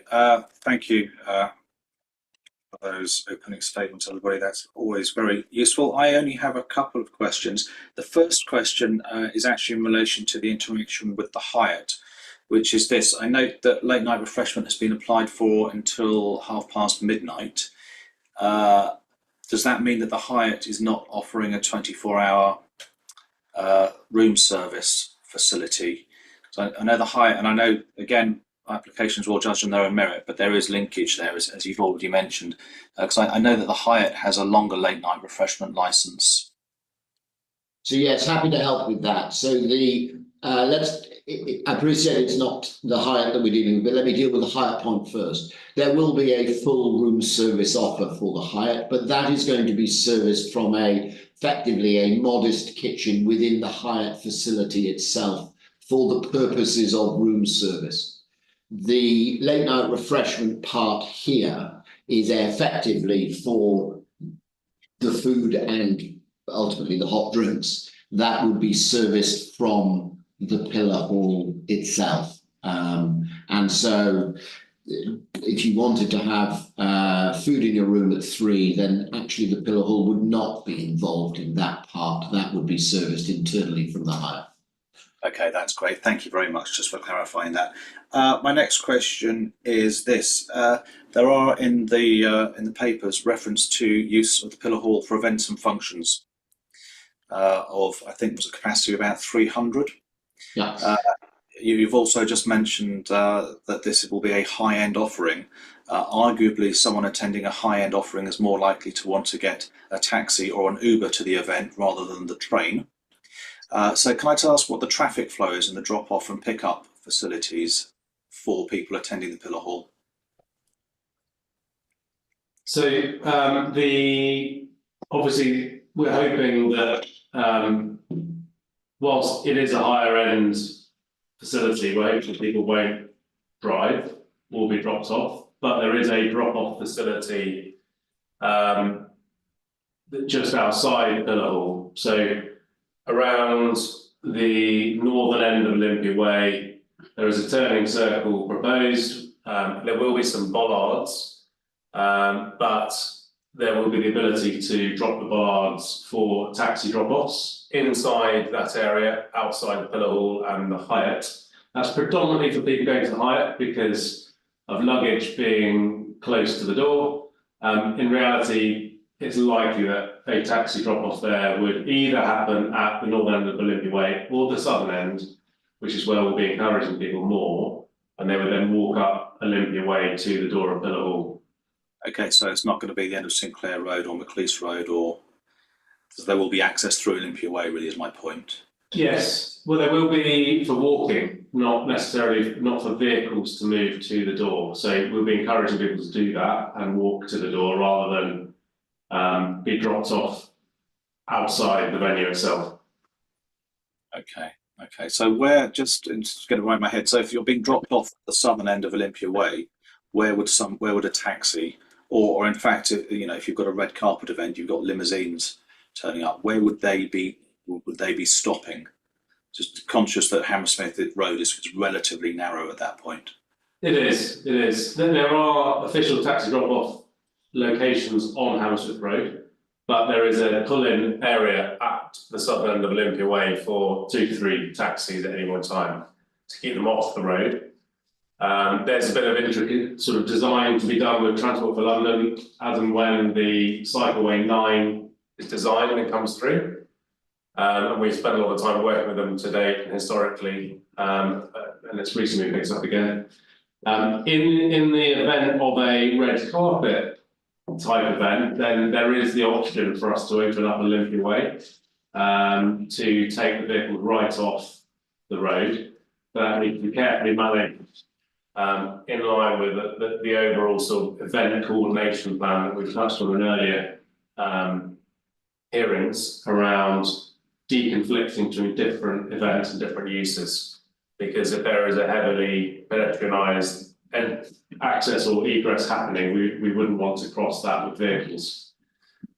So wherever possible, we'll be encouraging people to drop off outside the pedestrian area at both ends of Olympia Way if they have to get that close in a car.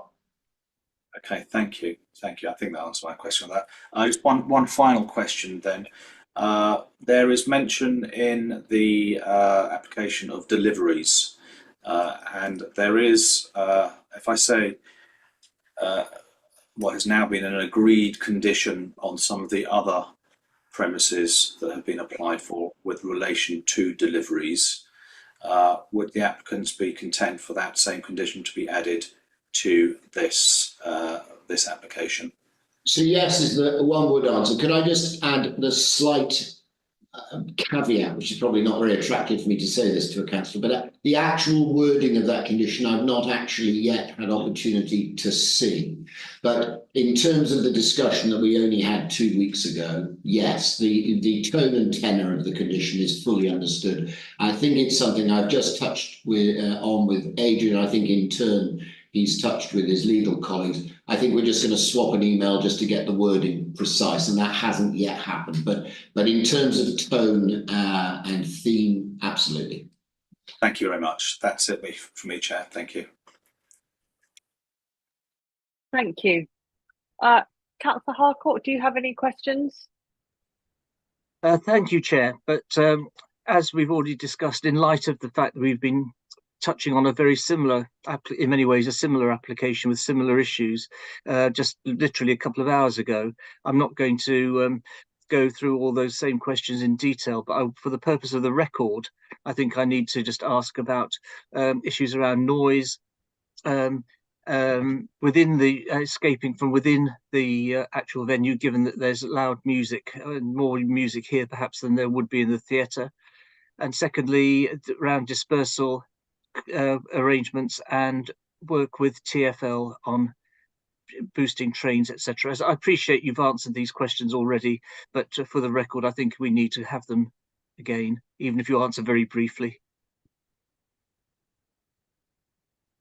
Thank you, Councillor. I entirely understand why that's raised. So without repeating myself, but at the same time, just making the point, and as you've touched on for the purposes of the record, in the context of noise, I think there's really 2 points, both of which are touched on in the engagement with environmental health team, and that's about attenuation of the building, its construction, and actually its format, for want of a better phrase. In terms of dispersal, there is proposed within the application a dispersal plan, and that condition we would commend you to develop that in line with the discussions with environmental health to add 3 additional conditions that give greater transparency and greater engagement from the environmental health team in regard to dispersal. I'm bound to make the point which touches on the TfL, or begins to touch on a transport point, just to make the additional point about the public realm document that's contained within the papers and the engagement that has already been done with all of the operators to ensure that there is close collaboration so as to ensure there is no conflict between various operations and so forth. And then in the context of TfL, I'll not attempt to try to repeat the points that Dominic has made, but if I could summarise as this, the engagement with TfL continues. It has been ongoing for a while, and we are candidly striving to ensure that there is, from the immediate facilities, a greater opportunity to disgorge greater numbers than has historically been the case. Although I suppose it's fair to say, in the respect of the transport plan that's also within your papers, we would make observations about the volume of, and I think it was touched on by Simon in his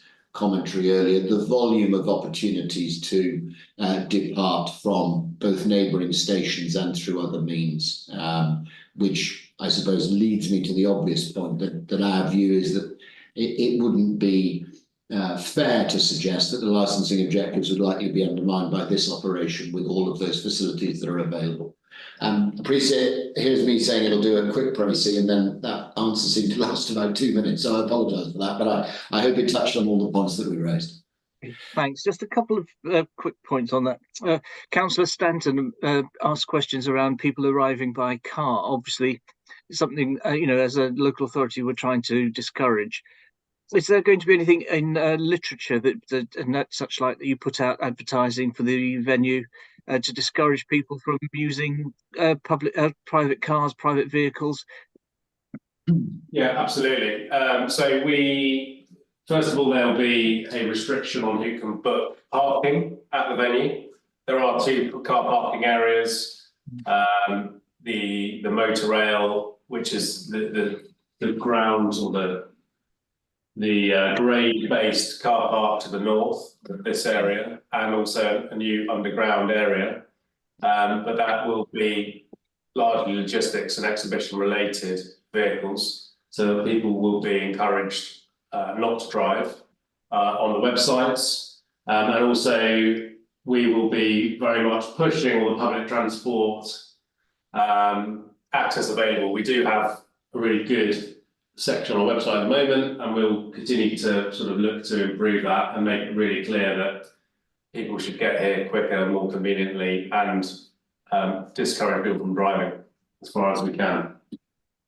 Okay, thank you. Could you remind me where the Pillar Hall is in relation to the theatre? Just thinking about back to the comments made earlier by Trafalgar about noise, external noise intruding into the theatre. Obviously, loud music. I'm not quite sure whether the Pillar Hall is in relation to the theatre, but presumably the noise, the insulation, and such like, applies to that as well.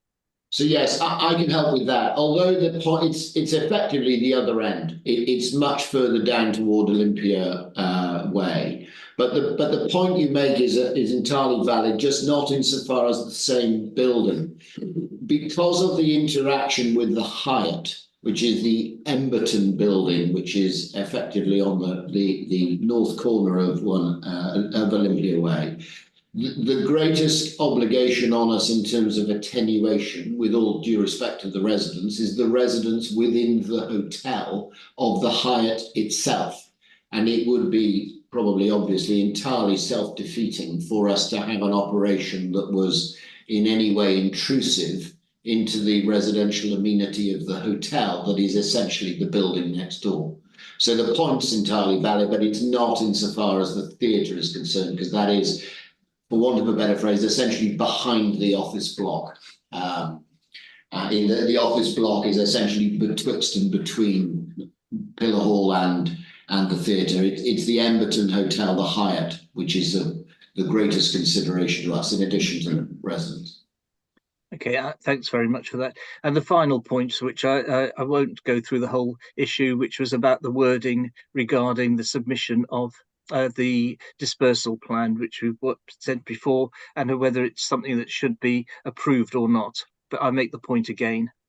So yes, look, I am only really repeating myself. I suppose that perhaps the point I'd make this time, if I might, is that Simon, both the national guidance, your licensing policy, and your own experience is it's fair in saving his blushes. It is very well versed in these things. If he is commending a condition to you as the sort of acknowledged expert in the field, whatever the applicant's solicitor might say, I suspect that the expertise of the environmental health officer probably lends itself to following the advice that he's provided. That's point one. And point two, again, just to take up your point of being on the record, we entirely accept and acknowledge that it would be at best embarrassing for us to fail to take cognizance of advice that we were provided in good faith by the officers, and we would look candidly foolish in front of you if we did not take the kind of advice we were provided as to how we manage dispersal and indeed access. Thank you. That's all my questions, Chair. Thank you. I've got a couple of questions just that actually relate to the multiple descriptions of the venue being sort of high end and so on. Firstly, with regards to the live music, the sort of jazz speakeasy part of the venue, are you anticipating that attendance there will be ticketed? No, I don't believe that's the case. It may be that Abe would be better to pick up the nature of this than myself, but no, it's an adjunct to the restaurant on ground floor, and it's significantly smaller in size and capacity. And so my sense of it, I don't want to put it any stronger than sense, but my sense of it is that the predominant attendees will either have dined with us on ground floor and will be taking a drink, or will be perhaps dining in any of the other facilities and coming to us, whether before or after a drink, or indeed before or after the theatre or similar. So it's not, although there will be, if you will, musical entertainment, my anticipation is it will be of a cabaret speakeasy nature rather than something for which there'd be tickets and attendees like it was a concert. And candidly, and I appreciate we'll get to this tomorrow, the music venue element of deliberations here is tomorrow's music venue rather than trying to create a small music venue here. I don't want to call it ancillary because there will be a stage and there will be entertainment, but it's a speakeasy bar with some cabaret rather than a musical venue that you would be travelling to visit. Abe, okay, so there'll be less issue of sort of the maximum capacity of sort of hundreds of people leaving at one time, as they would for some of the other venues in Olympia. Absolutely. I think that the arrival and dispersal pattern for the speakeasy bar is precisely as you just suggested. People will come, stay, go. People will come, stay, go, rather than, if you will, attending a concert where you might expect people to leave in short order at the end of the activity. It's exactly as you've described. It will be a gentle throughput rather than a mass dispersal. This is a very much, Chair, a very intimate space, really meant for laying back, a nice cocktail, and listening to really soft jazz type music. So. Okay, and then looking at the sort of inspiration, some of those kind of restaurants and bars and things that you refer to, they either are or have been sort of very buzzy and popular, particularly opening some of them. have you thought of queuing facilities if it becomes like a hotspot? I mean, Olympia isn't traditionally known as it, but you know there are some sort of Chelsea spots where people queue for entry. Like, is that built into your design, or I mean that's obviously if it's very successful. Yes, it will be, Chair, but also we're going to be using technology where it's virtual queuing, so guests don't necessarily have to line up. They're able to leave their text message on their phone with us, and we'll automatically converse with them through text messaging two-way communication. So they'll be either to be able to line up for a short while, or walk around, or join us for a drink while they're waiting. So okay, so it's not going to be like a velvet rope situation where you possibly got sort of, a line of maybe quite noisy. I'm going to sound really old now. Young people all queuing up, trying to get into like the hotspot. It's not that kind of a situation. This is a very upscale dining that's probably going to have about a 90-minute turn time. It is not that at all. So I would add that if there was that kind of event, which is unlikely, and certainly it's adjacent to the Grand Hall where we sometimes have queuing for events in there. Now that the whole of Olympia Ware is pedestrianised, there's a huge amount of space to be able to manage queuing if it happens. There's a designated queuing area up on the Sky Garden level for the music venue, and could be used for the theatre as well. But down at this part of the site, there is a huge area outside if it was needed. And then coming back to the sort of the car issue, you mentioned that in the materials that it might be suitable, and it sounds to me like it would be suitable for a wedding reception and so on. But I think with that, you do inevitably get large cars. If it was a corporate function with VIPs, again, I think I've mentioned this before when talking about the hotel. I think it was a Hyatt, again, that was pitching itself as quite high end. There is a potential for, people coming in from the airport, or a wedding party coming in, the equivalent of limousines or sort of large kind of luxury cars and so on. How do you propose to manage that? Will you, I know that you said there is a car park, but if it's like a drop-off situation, or will you have to, are you confident that you can actively manage the sort of marketing and the communication with people who book events to, explicitly say there isn't that kind of VIP drop-off, less a drop-off, maybe the wait, if it's a VIP or a celebrity, or do they expect to be able to have a large luxury car, a Bentley sort of parked around the corner, or will it be made explicit that facility is just not available at a venue like Olympia? Yeah, it'll be certainly discouraged, and we're working with Get and Uber and other companies, not different area of the market, to try and control that. But if the requirement for a wedding car, for example, was needed in advance, that could be arranged along Olympia Way with an access. Equally, that car park to the north could be a good location for a drop-off or a wait in advance of an exit. There's up to 200 spaces there, but again, we'll be very closely controlling that, and that the predominant use of that is for exhibitions and events. But there is the potential to accommodate, if needed, if booked in advance, which something like a wedding would be. And it would be on likely to be a less peak day in terms of additional visitors and timings. Okay, I think I'm thinking about sort of the very VIP. So I don't know if you had a diplomats coming for something at the exhibition, and then they decide to go to this venue for their sort of evening thing, and have cars waiting. But I guess it's very difficult to predict that at this stage. So being a sort of Hammersmith area with traffic congestion, that's always at the front of our minds, which is why I've asked a few times. Thank you. I haven't got any further questions. Councillor Stanton, Councillor Harcourt, do you have any further questions? Can I just add, Chair, sorry, just one more point that Gillian reminded me of. We do have an area called, creatively known as L Yard, which is from Elgate on Beaconsfield Terrace to the back of Pillar Hall, That could also be a drop-off and collection location if needed. So there are other off-street solutions that might be available, but again, we try and discourage it as far as we could. Sorry. Okay. Okay. Emmanuel, you've got your hand up. Thanks, Chair. I just wanted to clarify the sale of alcohol.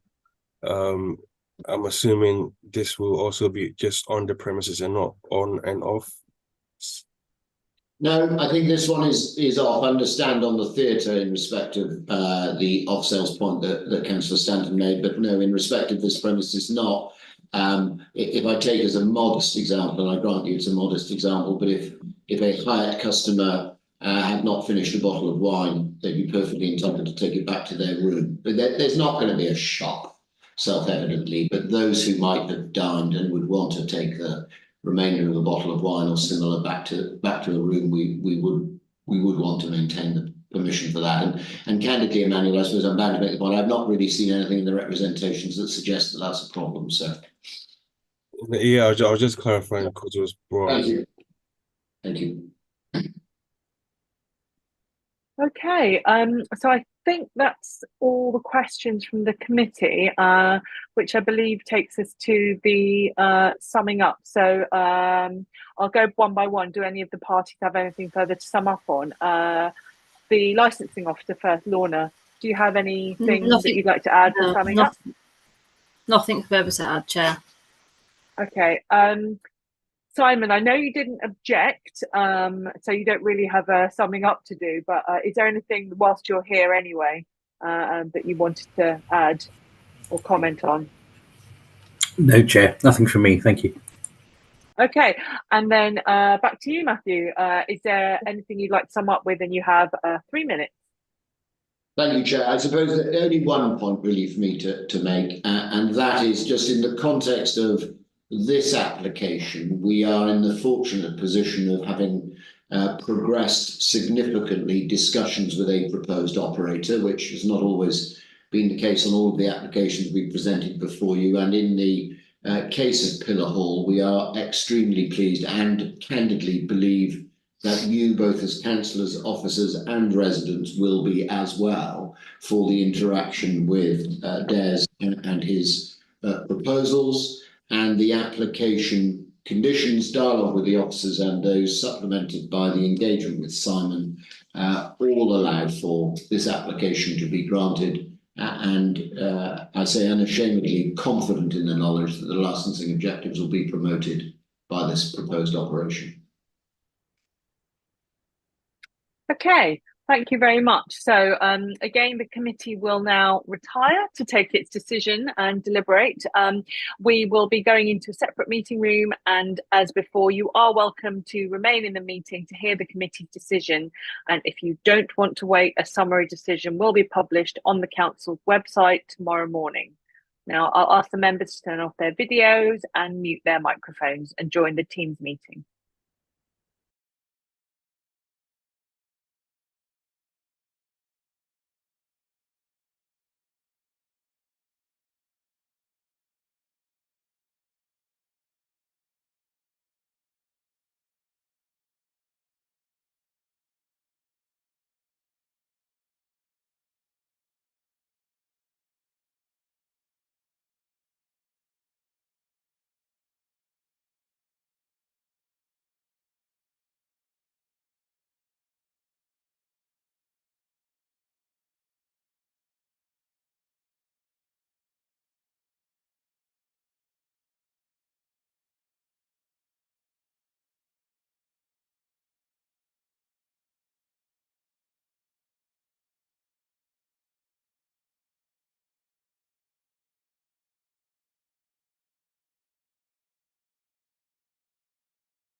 Amrita, we're coming back in. Thank you.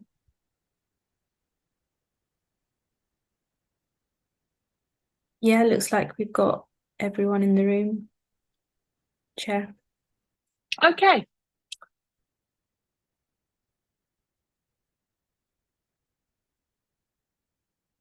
So, for the application for Pillar Hall, Olympia London Development, Olympia Exhibition Centre, Hammersmith Road, London, W14 8UX, hereafter known as the premises. The committee has considered an application for a provisional statement for the following licensable activities under the Licensing Act 2003, hereafter known as the application. The performance of plays, the exhibition of films, performance of live music, playing of recorded music, performances of dance and entertainment similar to music or dance, indoors only. Late night refreshment, both indoors and outdoors, and the sale of alcohol both on and off the premises. In summary, the committee decided, after taking into account all of the individual circumstances of this case and the promotion of the 4 licensing objectives, to, number 1, grant the proposed hours the premises is open to the public as follows: Mondays to Sundays between 7 AM to midnight. Mondays to Sundays between 6:30 AM to midnight. Residents of the Emberton House Hotel, also known as the Hyatt, and their bona fide guests. Non-standard timings are all licensable activities extended on New Year's Eve to 2 AM hours on New Year's Day, with the premises closed 30 minutes thereafter. Number 2, grant the proposed hours for the provision of licensable activities as follows: the performance of plays, the exhibition of films, performance of live music, playing of recorded music, performances of dance and entertainment similar to music or dance, indoors only. Mondays to Sundays between the hours of 10 AM to 11:30 PM. Late night refreshment, both indoors and outdoors. Mondays to Sundays between 11 PM to 11:30 PM. And finally, the sale of alcohol both on and off the premises, Mondays to Sundays between 7 AM to 11:30 PM.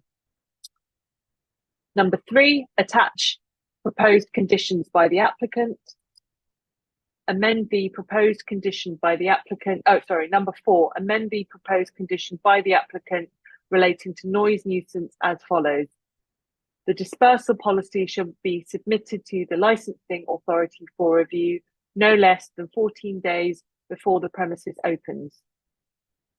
Any comments, observations, advice or suggestions made by the licensing authority shall be considered and, as appropriate, adopted by the licensee both before opening and following any ongoing engagement. And any amendments made to the dispersal policy will be made known to the licensing authority. And number 5, attach a condition imposed by the committee for the applicant to submit to the council for approval a policy detailing how delivery drivers will be managed if any deliveries are undertaken. The licensing activities granted as referred above would come into effect when an application for a premises license will be submitted and approved by the council. The premises construction shall be completed in a manner which substantially complies with the schedule of works referred to in the application and the accompanying plans.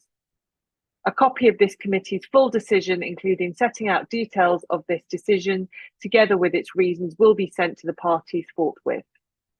If the applicant or any person who has made a relevant representation is unhappy with the terms of the provisional statement issued, they are entitled to appeal to the Magistrates' Court within 21 days from the date of notification of the full decision.